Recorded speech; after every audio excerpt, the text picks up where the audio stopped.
T20 ప్రపంచ కప్లో hot ఫేవరెట్గా బరిలోకి దిగి కప్పు గ్యారంటీగా కొడతారు అనుకున్న చోట దారుణంగా చతికిలపడ్డారు మన 11 మంది యోధులు. ఇప్పుడు కప్పు కాదు కదా, కనీసం సెమీస్ బెర్త్ అయినా కన్ఫర్మ్ అయితే చాలు అనే స్థితికి వచ్చింది భారత క్రికెట్ అభిమానుల పరిస్థితి. డిఫెండింగ్ ఛాంపియన్గా బరిలోకి దిగిన టీమిండియా ప్రదర్శన తేలిపోయింది. చేతులు కాలాక ఆకులు పట్టుకుంటే ఏం లాభం అనే సామెత టీమిండియాకు ఇప్పుడు కరెక్ట్గా సరిపోతుంది. ఇందుకే టీమిండియా సెమీస్ వెళ్లే ఛాన్స్ ఉందా? అసలు మన యోధులకు ఏమైంది?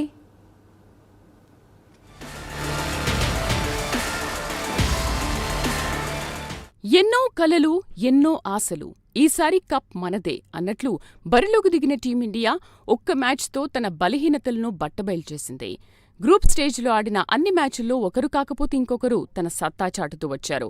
అయితే సూపర్ 8కి వచ్చేసరికి పరిస్థితి వేరుగా మారింది. స్వదేశంలో ఫేవరెట్గా 3వ ప్రపంచకప్ వేటలో దూసుకెళ్తున్న భారత జట్టుకు దక్షిణాఫ్రికా బ్రేకులు వేసింది. ఆల్రౌండ్ షోతో టీమిండియాను ఓడించి సూర్యకుమార్ సేన బలహీనతలను బట్టబయల్చేసింది.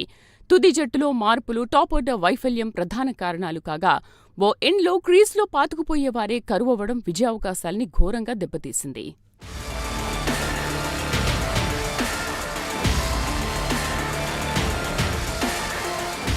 పొట్టి ప్రపంచకప్లో ఒకే ఒక ఓటమి భారత్ను పునరాలోచనలో పడేసింది.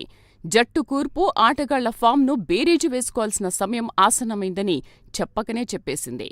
ఈ టోర్నీలో ముందు నుంచే మన వాళ్లు ఫామ్ కోల్పోతూ వస్తున్నారు. సునామీ ఇన్నింగ్స్కు పేరైన అభిషేక్ శర్మ ఘోరంగా విఫలమయ్యాడు. 4 మ్యాచ్లు ఆడితే 3 0 పరుగులకే పరిమితమయ్యాడు. ఇషాన్ కిషాన్ కొన్నిసార్లు ఆడినా అదే ఫామ్ మిగిలిన మ్యాచ్లో కొనసాగించలేదు. ఇక సూర్యకుమార్ మొదటి మ్యాచ్లో అలరించిన తర్వాత పరిస్థితి మారింది. తిలక్ వర్మ కూడా చేతులెత్తేశాడు. మరోవైపు హార్దిక్ పాండ్యా కూడా తన స్థాయికి తగ్గ ప్రదర్శన చేయలేకపోయాడు. చివరికి రింకు సింగ్ మీద ఆశలు పెట్టుకుంటే అతడు కూడా నిరాశపరిచాడు.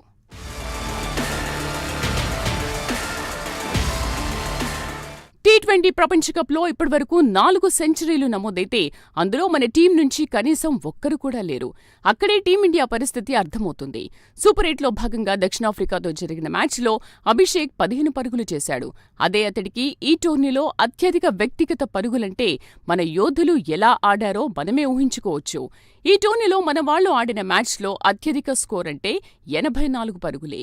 యుఎస్ఏతో జరిగిన మ్యాచ్లో సూర్యకుమార్ యాదవ్ ఆడిన స్కోర్, ఆ తర్వాత 77 పరుగులతో ఇషాన్ కిషాన్ ఉన్నాడు.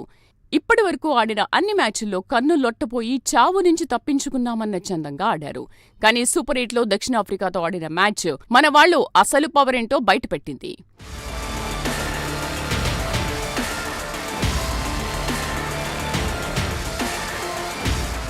టీమిండియా పరిస్థితి ఇప్పుడు కక్కలేక మింగలేక అన్నట్లుగా తయారింది. వరుస విజయాలతో ప్రారంభించిన కేవలం ఒకే ఒక్క ఓటమి భారత జట్టును పీకల్లోతు కష్టాల్లోకి నెట్టింది.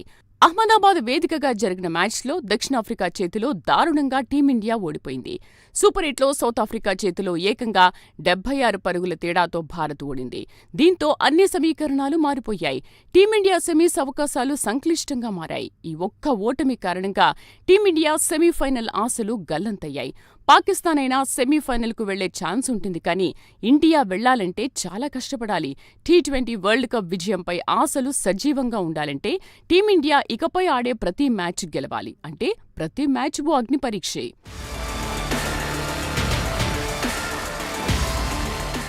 ఈ నెల 26న ఆడబోయే మ్యాచ్ టీమిండియాకు కఠిన పరీక్ష.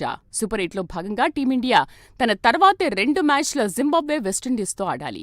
ఆడిన 2 మ్యాచ్లు ఖచ్చితంగా గెలవాలి, అది కూడా భారీ రన్ రేట్తో. అసలే ఈ టోర్నీలో జింబాబ్వే భయంకరంగా ఆడుతోంది. మరి వీళ్లతో మ్యాచ్ గెలిచిన రన్ రేట్ పరిస్థితేంటి? అంత ఛాన్స్ మనకు వాళ్ళిస్తారా?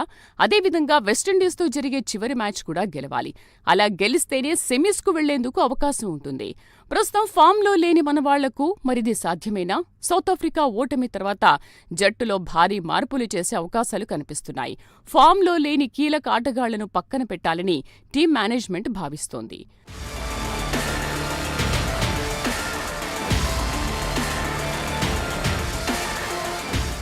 మొత్తానికి ఈ T20 ప్రపంచకప్లో టీమిండియా భవిష్యత్తును జింబాబ్వే, వెస్టిండీస్తో జరగబోయే మ్యాచ్ ఫలితాలే నిర్ణయించనున్నాయి. ఏదేమైనా టీమిండియా ఈ టోర్నీలో ముందుకు సాగాలంటే అద్భుతమే జరగాలి. టీమిండియా ఫామ్లోకి వచ్చి సెమీస్లో బెర్త్ కన్ఫర్మ్ చేసుకోవాలని ఆశిద్దాం.